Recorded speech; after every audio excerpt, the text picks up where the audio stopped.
Well, that was a ho-hum game we had on the air last night. Not. Man, oh man, third week of the season, and the Prescott football team, they already produced a candidate for our top 10 local games of the year list for 2024-2025. Last night, we were back down in Phoenix where it was not as hot as the week before. I mean, I think the temperature at kickoff was only 98 degrees. Hey, it beats 106 degrees when the game started last week at Thunderbird. Man, me without my windbreaker last night. Oh, well. Anyway, we were down in Phoenix. Badgers took on Northwest Christian, a small school nestled in the suburbs of North Phoenix, and nestled so much that it can be hard to find. In fact, when Coach Benetton and I were going down 43rd Avenue to get there, I saw light poles off to my left and went, oh, those are football lights. That must be Northwest Christian. So we turned down the street, and turned out that the school I was going to was Greenway High School. And all the times that I've been to Greenway High School, I never realized that Northwest Christian was like less than a mile away from there. By the way, folks, pardon the voice this morning. Obviously, it's not up to 100% because of, well, a lot of talking last night and a lot of excitement in that game, as we will get to here. Because we, of course, found our way to the school, and, you know, for a broadcaster, this is the kind of game you live to call. Both teams giving their all, playing their guts out, trading touchdowns. The score got tied, I think, 3 or 4 times during the night. And then, as we came down to the wire, Adam Lloyd mowed through the Crusader defense, got the ball into the end zone, put Prescott on top, 42-35. But then Northwest Christian marched down the field, helped out by a couple of Prescott penalties to give them first downs. And they also did a great job getting out of bounds, stopping the clock, and it all culminated in a short-range touchdown run by Dre Bear. Then, Crusader coach David Innes, pulling a rush, deciding to roll the bones. He went for the 2-point conversion to win it instead of the PAT to tie it and send it into overtime. Dre Bear got the ball again, swept to the left, and got clocked by Johan Gunderman at about the 2-yard line with a little help from Tenacious T, Uriah Tenet. 2-point conversion denied, and Prescott got the win, 42-41. One of the most exciting Badger games we've had in quite a while, and great performances all around. Tenet had 3 touchdown passes and a touchdown run. Josiah Peoples had 2 incredible long-range touchdown catches, all while playing with an injured thumb. Great night on defense by Brody Hanna with a huge pass deflection and a sack. He also made a great tackle where he just totally upended this one dude from Northwest Christian, and then that got flagged as a personal foul. And sorry, I disagree on that one. That was just a good tackle, and besides, it's football. There's hard hitting in football. Come on, man. Johan Gunderman, touchdown catch. Also, he continues to be perfect with his point afters, and of course, coming up with that big game-saving tackle to deny the Crusaders the 2-point conversion. And you know that there are a bunch of Saturday morning quarterbacks down there in the Northwest Christian area questioning Coach Innes' decision to try for the win instead of playing it safe and kicking the extra point for the tie, which honestly was not 100% safe because the Badgers did block a PAT attempt earlier in the game. And I'm going to tell you, I'm not one of these guys who is going to question Coach Innes' decision to go for that 2-point conversion. He took a gamble. It just didn't pay off. And that's the fine line when it comes to coaching. Now, if Bear got into the end zone, made that 2-point conversion, everybody would be like, oh, Coach Innes is brilliant. What a gutty play. That's the guy that I want in charge of my team. He's not afraid to take chances. You go, Coach Innes. Instead, probably a lot of people this morning going, I can't believe Coach Innes did that. Why did he do that? He should have just kicked the extra point and settled matters in overtime. That was just too big of a risk. Well, Sometimes you got to take risks in sports. And when you look at the personnel that Coach Innes had at his disposal, Laquie Walwork at quarterback did a great job last night. Nathan Johannes, he did a phenomenal job running the ball. Badgers had all kinds of trouble stopping that guy last night. Dre Bear, great threat from short range. And yeah, I would feel confident taking that risk and going to two if I was in Coach Innes' position, but didn't work out. And I'll tell you this, I would rather have coaches who from time to time defy the odds, go against convention, than what we have in, say, present-day Major League Baseball, where every single decision is made by some flippin' computer and gut instinct, thinking outside the box. That is discouraging. Even some fans go along with that. Oh, the computer knows everything. The computer is all wise. It's smarter than a person. If you want to win, you must listen to the computer. All hail the computer. The computer is mother. The computer is father. Ah, man. Well, you know what? When I still look at box scores for Major League Baseball games, you know what I see? I see a winner and I see a loser. And those losers probably did everything the analytical formulas told them to do, and it didn't work out. So maybe instead of solely relying on a bunch of mathematical formulas on your iPad, be a human being and take some risks. Now, some of the most successful people in history were the ones who defied convention. And also, I go back to the show Doctor Who. Back when it was actually good.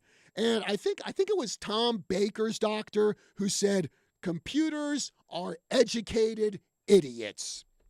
Anyway, I digress. Recapping some of the other local football action from last night, Bradshaw Mountain got its first win of the season, 24-0 over Moon Valley. Mike Sanford threw 2 touchdown passes to Landon Lund. Trevor had a 35-yard field goal. Great job, Trevor. Chino Valley fell to Mare 42-14.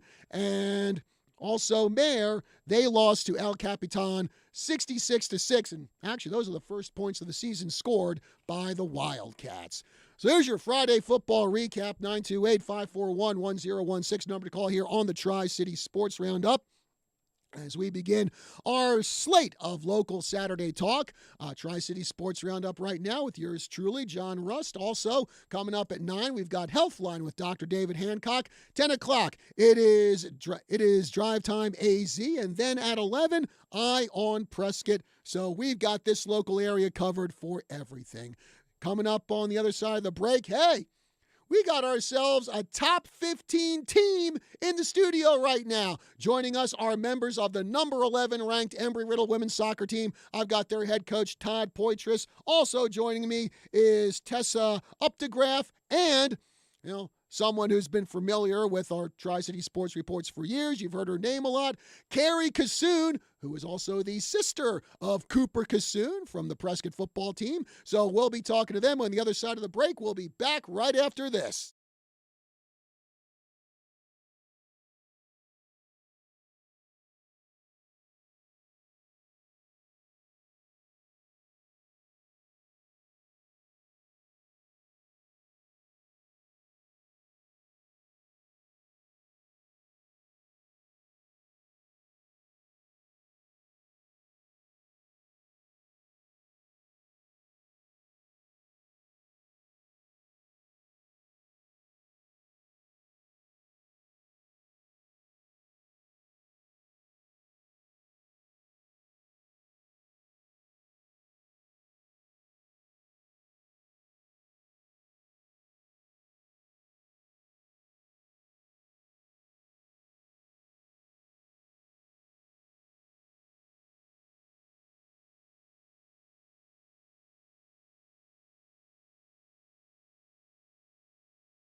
Welcome back to the Tri-City Sports Roundup. John Rust with you here. If you're listening on the radio side, yeah, some new bumper music there. That is Saint Motel with My Type. And I became a new fan of them Monday when I went to see Lindsey Sterling in concert at the Footprint Center. They were the opening act, and man, oh man, just what a great prog rock band, a great blend of 80s new wave and swing and Latino influences in there. Love their music. Instant fan. Yes, I know. John Rust actually likes other kinds of music besides heavy metal. I know, that comes as a shock to you. Well, in the studio with us today, we have members of the number 11 ranked Embry-Riddle women's soccer team. I've got their head coach, Todd Poitras. I've also got two of his players. I've got Tessa Updegraff and KYCA. Hey, folks, thanks for being with us here this morning. Thanks for having us, John. Well, Coach, I'm going to start with you because I look at your schedule here, and you're 4 games into the season. You are 1-2 on the season, but you look at the teams you played, the number 3 ranked team in the nation, the number 19 ranked team, the number 21 team, the number 12 ranked team in the nation, and boy, oh boy, when you were making out that schedule, Coach, you didn't mess around. You wanted to give your team a challenge way early in the season. Yeah, we wanted to make sure that we were as prepared as possible going into our new conference, which is the Great Southwest Athletic Conference change for us this year. And, we have goals of continuing to be at the top of the heap in the NAI. And the only way to do that is make sure you test yourself against the best. So it's funny, you mentioned those rankings. That our entire schedule group now is with some losses and things that some other teams have had. So actually who we ended up playing was number 9, we're number 11, and then we played 12, 13, and 14. So everyone within the top 15 at this moment. Mm-hmm. So, Carrie, talk about how much you feel that playing those 4 ranked teams has really helped Embry-Riddle develop here early in the season. I think in the past, just being with, in the CalPAC, not to knock on the conference, but just being in the CalPAC, you don't really get too many challenging teams. So to be just kind of thrown into harder teams, it prepares us more for later in the season when we have to play those hard teams. I just noticed my freshman and my sophomore year, we would play easier teams and then just get thrown into nationals. All right, here you go, bite the bone. So I feel like this year we're a lot more prepared for later in the season, which I think that's going to be a big benefit, especially playing a ton of teams, tying a ton of teams that it easily could have gone either way. Mm-hmm. So. And Tessa, well, you're in your freshman year here, so you're new to collegiate soccer. So what was it like for you just really getting thrown into an inferno there and your squad having to take on 4 top 20 teams in a row? Yeah, it's definitely a big change from high school and club soccer, but I think I've acclimated pretty well. And, yeah, I just think, it's great to play high-level soccer here, and playing great teams is, why I'm playing college soccer, so really it's great overall. Mm-hmm. And, Coach, one of those teams that you faced, in fact, I believe it was your season opener, you took on Spring Arbor, who at the time was ranked number 3 in the nation. And Spring Arbor, they're a team you've played before. Yep. Probably one of the top teams in the NAIA. I think they've won 3 or 4 national titles in their time. And I think probably for the first time in your history, you beat them. And what a game that was, a 1-0 victory over Spring Arbor. Talk about what the mood was like of the team after that win. Yeah, obviously that's as you mentioned, they've won 3 national championships in the past 7 or 8 years. They've been in the Final Four. I believe 6 of the last 8 years as well. So, that's just a powerhouse program. So, our first ever time we played them was in the national tournament, and they scored on us in about, I think, 9.9 seconds or something like that. So, Bethany Bolser, who's now a full professional with Racing Louisville, she just had her way with us that day. And then we went right back out there the next year to Michigan and lost again. Had them come out a couple times where we drew with them at home. We actually played them at a neutral venue in Ohio. I think your freshman year, right, Carrie? Yeah. And then last year they came out here and we had the rain delay, lightning, and we never got to play again. So that was our first win over Spring Arbor. Great we have a great relationship with them, great bond. The staffs and the players have all gotten to know each other over the years after playing each other so many times. So it's kind of an interesting game because there's not like bad blood between. It's just everyone wanting to compete, and I think that really ended up being something that I think the team really appreciates and enjoys. So we were absolutely thrilled to go all the way out to Michigan and have that result, and that's our first ever win over a top 5 team, which was awesome. So I think it really helped set the table for the rest of those 3 games, as you mentioned. Though, even though we had that hiccup a little bit when we came back, I still thought it's we gained a lot of experience and took that into Arkansas, which was huge for us last weekend. Yeah. So, Carrie, what would you say are probably some of the keys to victory in that Spring Arbor game for Riddle? Everyone's just working together, honestly. I found that we hadn't really clicked until that game. We played Bethel 2 days before that, and that was a good game as well because we got a lot of bodies in the game. But I feel like against Spring Arbor, we finally got that team chemistry down. And I feel like it's hard to play early in August because, obviously, like with the new freshmen coming in, you know them for like 8 days, and Todd's like, all right, go build a bond with them, go connect with them. And you do in those first couple days, but it's for sure the first couple games. So coming out and playing them right off the bat was for sure intimidating, but I think the team pulled together and it was a really great game. Mm-hmm. And Tessa, again, for you, like we said, this is your freshman season, new to college soccer. Just talk about what it was like for you to get acclimated to well, I guess 2 things get acclimated to. 1, just the atmosphere of collegiate soccer, and 2, playing soccer a mile above sea level. Yeah, so I'm from Albuquerque, New Mexico, which is about the same elevation. So Okay. I didn't have to acclimate to the elevation, which was really nice, especially during running and preseason. But I think it was a little hard at first, but definitely the team helped a lot acclimating with all the new players and everything. So, they made it pretty easy for me because everyone was just nice and welcoming. So it wasn't bad. Good. And Todd, I know that last year you lost quite a few players to graduation, including I think a couple of really key defenders. Sure. So talk about what it was like this year trying to fill in all those holes of some really talented ladies that you lost because they got their degrees and they're off building planes and rockets and time machines and portals to other dimensions or whatever. Yeah, we had some great pieces to our program, a couple of 5th-year seniors, as you mentioned, on the back line, a couple other seniors who helped contribute on that back line as well, had some attacking players, had midfielders, so we had lost a little bit of everything, goalkeeper. So when you start to look at filling those spots, to be really honest with you, we have some really talented freshmen who came in and have stepped up, and whether they're starting or giving us depth, those kind of things they've just been tremendous. But then also we had a lot of younger players who have just quietly been waiting their time and have stepped up as well. So we actually have all 4 classes participating in both sides of it, whether it's coming off the bench or starting. I think we have freshmen, sophomores, juniors, and seniors starting. So we have a really good blend. I think some of those players you mentioned who were a big piece, I think they did really good job to kind of help prepare some of those younger players. The upperclassmen have done a great job preparing underclassmen to kind of step in.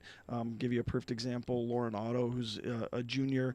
She's kind of just been a little bit of a role player for us here and there, and she just really stepped in big time over the course of preseason, and then these first few games she's been tremendous as well. And that's probably not a name a lot of people are super familiar with, but she's just been doing her thing and working hard. And so when she got her opportunity, she's been ready to step in. And I think that's a huge testament not only to her but to the rest of the team, that they all stay focused. They're all there for each other. It's about the team over individuals more than anything, and they're all ready to step in when the moment calls. So that's not on us as a coaching staff. I think that's just on the team and the culture that they've created. Just like wait your turn, and when it comes up, you're gonna do absolutely amazing. They're also supportive of each other, and so it makes that transition for us pretty easy as a staff.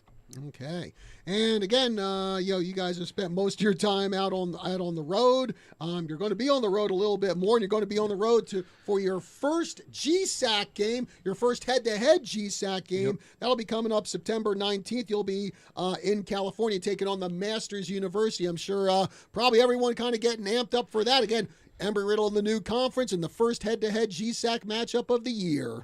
Yeah, and that's a tough place to play. The Masters has had a really strong program through the years. Have a second-year coach over there, and they did some great stuff. They've already had some terrific results. I think they're 3-0 on the year to get going. So I believe they might play this afternoon. But yeah, it's going to be a tough environment, and then we follow that one up with another road game there with Life Pacific out in San Dimas, California. So a couple of tough games to get the season started, but then we get to actually be home a little bit in October, so we're looking forward to that too. And San Dimas, California, home of Bill and Ted's Bill and Excellent Ted, Adventure. that's right. San Dimas football #1. That was such a great movie, man.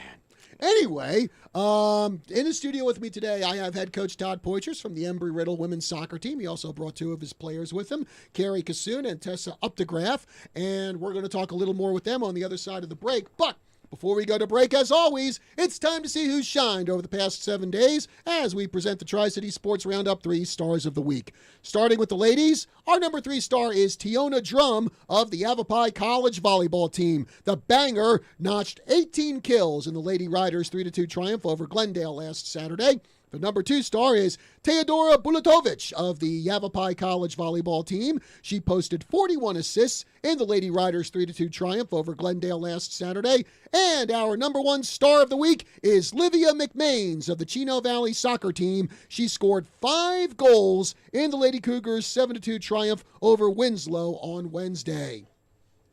Now for the guys, our number 3 star is Chris Estrada of the Chino Valley soccer team. He had a hat trick in the Cougars' 10-0 rout of Winslow Wednesday. The number 2 star is Kai Holmes of the Chino Valley football team. He recorded 10 tackles and an interception in the Cougars' 46-6 drubbing of Brigade Catholic last Friday. And our number 1 star of the week is Ben Seibel of the Chino Valley football team. He had 5 touchdown passes, setting the team's single game record in the Cougars' 46-6 rout of Brigade Catholic last Friday. And in the process, he also set the team's all-time career record for touchdown passes. Congratulations to all our 3 stars of the week. Break time here on the Tri-City Sports Roundup. We'll be back after this.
We are back on the Tri-City Sports Roundup. John Rust with you. If you're listening on the radio side, yeah.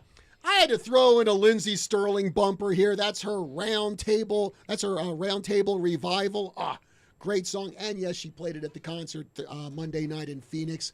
Packed the Footprint Center. Put on an outstanding show. And I still cannot believe that she can be raised up above the stage on a hoop, hang upside down from it, and play the violin and play it well. I played violin in like elementary and middle school, and I was barely adequate at it, just sitting on my chair. So props to Lindsey Sterling. And oh, by the way, to heck with America's Got Talent, because that plonker Simon Cowell said that when Lindsey Sterling played, she sounded like a bunch of rats being strangled. And oh, now she's selling out arenas. So what does that moron know? Anyway, I digress, as I always do. In the studio with me today, I've got Todd Poitras, head coach of the the number 11 ranked Embry-Riddle women's soccer team, and he's got two of his players with him. He's got Tessa Updegraff and Carrie Kassoon, Prescott High School alum, I should add. And, well, when we have players in the studio, we got to find out some embarrassing information about their teammates. Yes, it's lightning round time. Carrie, I'm starting with you. Who would you say is the best dressed player on Embry-Riddle? Who is the team fashion plate? Probably Gabby Streve. Oh, I'm throwing that one out there for sure. nice. Okay, Tessa, who would you say is the funniest person on Embry-Riddle? Who's the player that always has you ladies laughing? Oh, I think definitely Alex Houston has everyone laughing all the time. Great. I got to remember to interview her sometime during the course of the season. You'll enjoy that, Yeah. John. We tried to get her to come in, but Yeah, I could probably get a good soundbite out of her there. you'll get 12. All right, Carrie, opposite end. Who is probably the most serious player on Embry-Riddle? Probably Tessa. Ooh, congratulations, Tessa. Or Hannah. Hannah Draper's pretty Okay. good one too. Yeah. Boy, you're like new on the team, and you already got that on your most serious player. Nice. Well, Miss Most Serious Player on the team, can you tell us who is the most talkative player on the team? I think Aubrey Dupree is the most talkative. She talks to everyone, and she also talks to herself. So, yeah. You know, nothing wrong with that. Sometimes I talk to myself. Sometimes it helps when I'm trying to figure out dialogue for a novel or something. So, can't make fun of her for that. Okay, Carrie, on the opposite end, who is the quietest player on the team? Who's the one player, if I went to interview him, I'd be like, can you give me a little more than just 2 words for my soundbite, please? It's also a new freshman. Her name's Sachi. She's from Hawaii. And she's silent. You can break her out. You can break her out. I think you but- interviewed her, Yeah. didn't you? Yeah. Yeah, I think when you guys first got back to campus, I was doing my, hey, the soccer team is back story. Yeah, you sent me Sachi. Yeah, we sent you Sachi so we could get her to talk. So, Get her to break out of that Yep. shell there. yep. Okay, so Tessa, who on Embry-Riddle can eat the most in one sitting? Gosh. Well, if we're talking dessert, Alex Houston again. For meals, I'm not really sure, but Alex can definitely put down some ice cream. I was going to say, Carrie, I think you ladies were telling me before the game that, or before the broadcast, that Alex will just go around to everyone's like, oh, you're not finished with your ice cream? I'll take it. You're not finished with your ice cream? I'll take it. Yeah. Well, she told us one time, she was like, oh, like, it's pretty bad. And we were like, oh, it's Alex. Like, she's probably the skinniest person on the team. We were like, okay, whatever. It's pretty bad. She can, like... It's impressive is what it is. She can take down dessert like Okay. no other. So now I have to ask, since she's such a fan of ice cream, is she one of those people that actually likes coffee-flavored ice cream? I don't know if she does. I don't know. That's a good question. I don't know. She doesn't strike me as the big coffee person. No. We have some people who pretty much always have Starbucks or a Dutch in their hand and have to go for coffee every morning, but she's not one of them that I'm aware of, but I don't know. What do you have against coffee-flavored ice cream, John? It's coffee-flavored ice cream. It's disgusting. I think it's my favorite ice cream. Carrie, I'm with you there. Oh, It's come pretty on. good. Little cappuccino heat is I delicious. agree. So you would rather have coffee-flavored ice cream over, say, mint chocolate chip or Rocky Road? I don't like mint chocolate chip at all. I do like mint chocolate chip, but if you're making me pick between the two, I'm taking coffee. I don't do mint chocolate chip at all. I don't like mint anything really. She doesn't. It's I'll do like mint gum, but like during soccer, I'll do like watermelon gum or like bubble gum. You adding that to my bio? Carrie Kassoon will never, ever be interviewed or mentioned on our sports reports anymore. Wait, do you like Thin Mint Girl Scout cookies? No, Those are That's my a tragedy. favorite. What is wrong with you? they're horrible. What? You want to know the craziest thing? She's by far not our pickiest eater. No, Oh my I gosh. will eat anything. I don't like mint anything. I'll eat it, but why am I gonna put a cookie in my mouth that's mint? And you know I'll just get like 'Cause the. it's delicious. and she yeah. probably likes those coconut macaroons. Oh yeah. I'll do coconut. No man, I can't do mint anything. This digressed quickly, I John. don't like mint anything. Look what I got to deal with, folks. Jeez. Well, anyway, along with our ice cream talk, let's talk about a little three-sport athleticism here, because we do have two three-sport athletes in the studio with me today. And, you know, I always like talking about athletes playing multiple sports. And, of course, Carrie, you know, when I was covering you at Prescott High School, I saw you on the volleyball court. I saw you, of course, on the soccer field. You were also on the track and field. So just tell us, what made you decide that you wanted to do all three of those sports when you were in high school? That's my fault. I completely pigeonholed her and told her I put her in a corner one day at the soccer field and said, "What are we doing? Are we playing soccer? Are we doing volleyball? Are we doing track?" And Yeah. I'll take full blame for that, John. I don't Or credit, really I don't know. I have always loved sports, and I just always wanted to play them. And then I actually never really played volleyball until like high school. And so I had a bunch of friends that played, so I was like, okay, like I'll try it. And it ended up being like good. And then soccer I've played since I was like everyone else, I guess, since you're like 3 years old when your parents throw you into AYSO and make you run around in circles. So I've played soccer forever, and it was for sure my favorite sport. And then track, it was kind of just like, okay, we've seen you run on the soccer field, like come out for track. And then I did it all through middle school as well, track and soccer, just not volleyball. Yeah, and of course, I mean, what an incredible track career you had. I think you were a 4-time state runner-up for the relays. You also had a couple third and fourth place finishes. And then you became one of those rare athletes, a 2-sport college athlete last year, because you were also part of the Embry-Riddle track team. And actually you did pretty well in there. I think you had a couple of runner-up finishes at the CalPAC meet. So talk about how you and several of your teammates got involved in that. Well, we do like lifting groups in the spring just because it's a little bit of off season. And there was probably 8 of us that got put into a running group instead of like a lifting group. And then we kind of started talking with the coach. And then it's actually been like since my freshman year, people have talked about doing it, but no one's like actually like done it. I remember there were a couple seniors my freshman year that like, we're doing this. There was a ton of us that were like, okay, like we'll do it. And then last year Chris Bray was just like, if you guys are going to do this, like, you got to do it. And we were like, all right, well, we'll try it. Got them a couple points, like, in sprints because they just have, like, a whole distance team. It was for sure a different dynamic, but that was also fun. Like, you have, like, your soccer team, but it was a different dynamic, which was really cool. Great. And Tessa, when you were in La Cueva High School, which Todd is actually your old high school, too. Go Bears. Well, now you get to say that like a couple times. Go Bears for La Cueva and go Bears for Bradshaw Mountain. That's right. So Tessa, you also did soccer and track and field, and also you were on the basketball team there. So what made you decide you wanted to be a 3-sport athlete, like Carrie is? Yeah, well, actually, I started soccer obviously at 3 years old, and then I started track in middle school. Started it to stay in shape for soccer, but then I ended up loving it.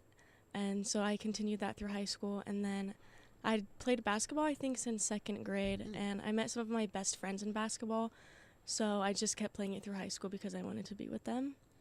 But yeah, I think it also helped prepare me for college, playing 3 sports, because I did learn time management, and now I have to do that with soccer in school again.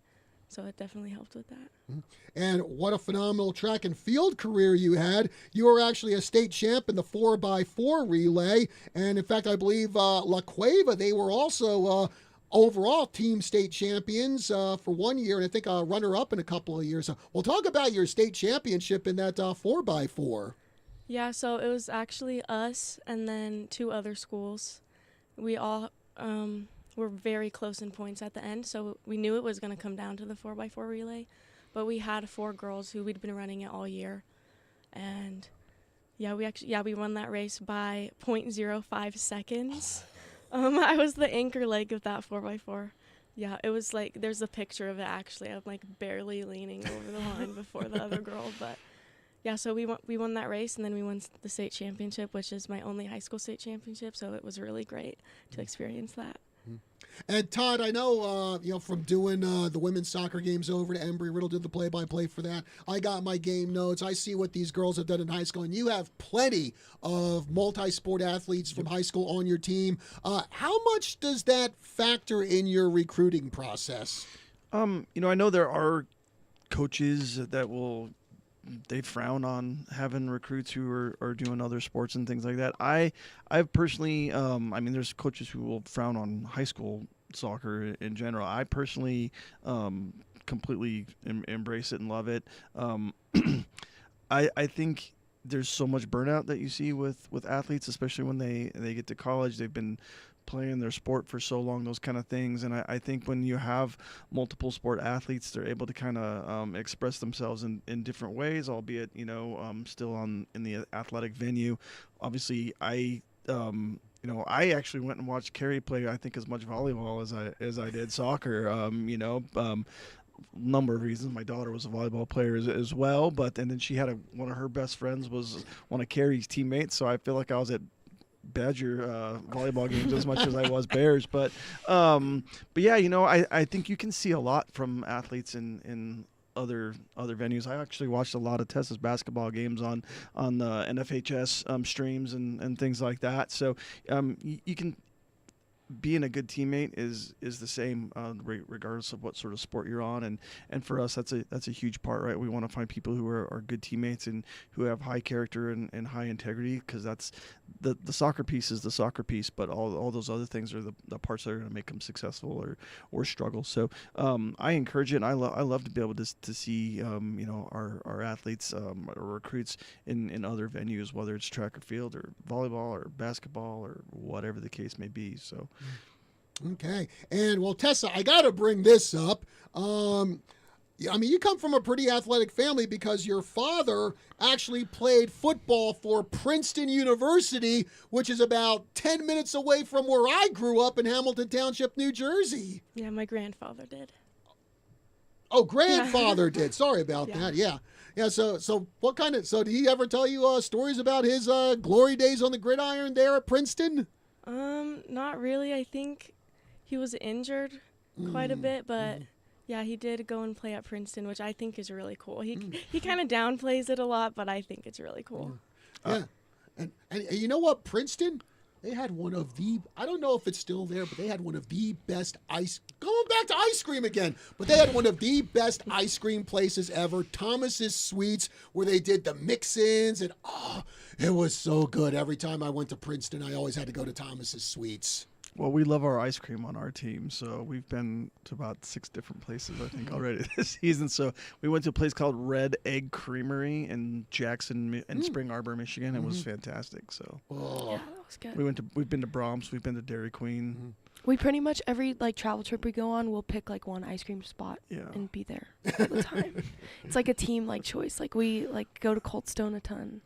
But ice cream and when coffee. we were just in Oklahoma and Arkansas, we went to Brahms. Oh, nice. Every night. If you've never been to Brahms, it's amazing, and it's so cheap. It's ridiculous. Yeah, it is. Cool. Yeah. And, of course, Carrie, I think a lot of our listeners know that the Kassoon family, it's just been we've heard the Kassoon name for years on KYCA with your brothers, cousins, and all that other stuff. And in fact, your brother Cooper Kassoon's on playing Prescott football right now and doing very well. So just your thoughts on being able to still be around town and see Cooper in his games. I think it's great. I haven't been able to make one of his games, which has kind of sucked, but I'll make one at some point. He also doesn't like people going, so I don't know why. He's so weird. But it's been good, like, staying around. I really appreciate, like, I live, like, in my own house with a couple soccer teammates, which is nice because then I'm, like, away from my family but can drive 15 minutes to go see them. And that's pretty much it.